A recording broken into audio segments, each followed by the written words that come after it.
benefits. For example, the California state government just decided out of nowhere to make it that you have to have a proper I-94 to get a driver's license. Canadians just have to show their passport, because we don't have I-94s as Canadians as in the United States. You just show your birth certificate, you're in. But if you're from, let's say, Iraq, visiting for the week, when you land into Los Angeles, you get an I-94. It's that tall card. Many of you might have seen it when you're traveling to Florida. Anyway, so if you have that, you can get a driver's license like that. So the only people that don't have one are, of course, Latin Americans that crawled under the border into the United States to come work. So they all drive. A lot of the people that work for me and a lot of people in the community in which I work have, like, Honda Civics or whatever. They pay $1,000 for the car. They don't get it insured. They don't have a license. If they get stopped, they just hand the keys to the policeman, and that's that.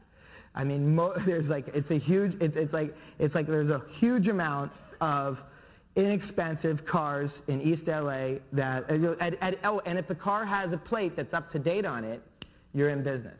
Like, if it has the right sticker, it's like worth more money. But when the sticker is like expired, the car's worth less. Because if it's a fairly good plate, and the police are like, they don't want to touch it. If the plate is good, don't bother.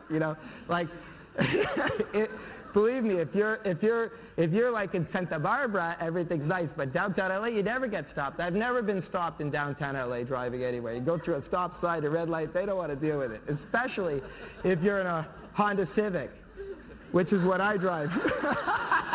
I got a 1982 Honda Civic. I bopped down all over town with the thing, I haven't insured it, nothing. Just started driving it. It's nothing. So this is what's going on. It's a huge hypocrisy. There's a huge hypocrisy at play. And like, I'm ready to call the government on the line. There's possibly 15 million, 20 million workers, possibly half the population of Canada.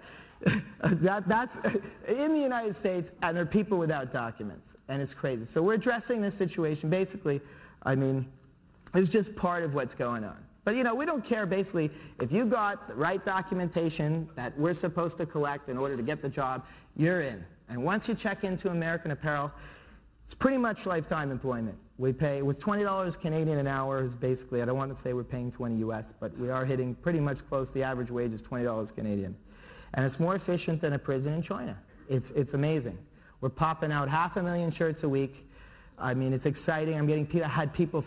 I have people from within the schmata industry, like at Urban Outfitters or working for other institutional companies, say, look, I'm sick of where I'm working. It's basically a paradigm of exploitation. I've been here for a while. I'm tired of being. I want to join your team. I get letters. I get people really want to jump in, and it's next generation stuff. Like I tell people, on the dawn of a social, political, cultural, sexual revolution. It's like Midnight Cowboys coming on back. It's like, it's been downhill since then, but we're going to take it from there. That's basically what's going on.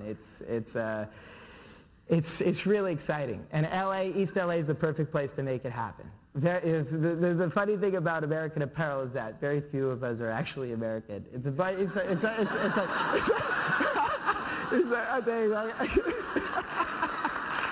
Yeah. I think we got more Canadians there than Americans. Anyway, the funny thing is though, it's but maybe that's really what's mostly what being American is all about. It's about it's getting in. I guess that's what being Canadian is all about. That's what the Americas are about. So coming to a place, and starting again, and it's about bringing new people from diverse backgrounds together to create this new hybrid. And for American Apparel, it's about efficiency. It's not a sweatshop free charity. I mean, don't buy my T-shirts because you think we have a sorry story. I want people to buy my carrots not because they're organic, but they're the best tasting carrots. But if by chance they're also organic, that's a good thing. So we're socially responsible, but that's not what we're pushing on the public. We're starting to move that that we have the very best T-shirts that we really speak to the next generation. We're redesigning the fit. That's another thing. Our entire product line is designed not at the boomer generation, but at their children and Generation X, because people do get larger as time goes on, biologically. It's true. I mean, everybody laughs at it, but it's scientific. Like take a high school class, you know, Montreal, take Moses' high school class, take a picture, you know, when they were in grade 11 in Outremont, and then take a picture today, you know. A lot of them got bigger. The bottom line is, the bottom line, no, you know, the bottom line is we're trying to tap in, we're trying to tap into the next generation, getting them the best fits, making sure the stuff works right, feels right. We're trying to figure out, you know, to make the product absolutely perfect for kids, to move the product so they feel it, so they buy it again. Another thing is we're commodifying style. We're not changing the styles all the time. We're trying to make styles that become uniform of the generation.